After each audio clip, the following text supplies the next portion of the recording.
Alright, dear students, we are doing IAS 12 taxation adjustment for your final accounts of the objective test question.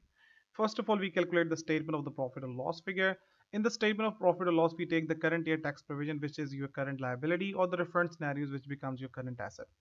Then we take under provision, which is the debit balance in your trial balance, and over provision, which is the credit balance in your trial balance. Under provision increases the tax charge, over provision decreases the tax charge. And then we have increase or decrease in deferred tax liability and the asset. For that, you need to do the work, and usually we have the liability scenarios in the question. So you take the closing balance, which is usually given in the exam, or you just multiply temporary difference with the tax rate. Deduct the opening balance, and then you get the increase or decrease in the deferred tax liability.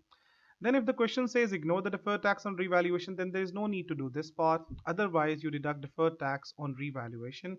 And this figure, which is the net increase or decrease in deferred tax liability, goes over here.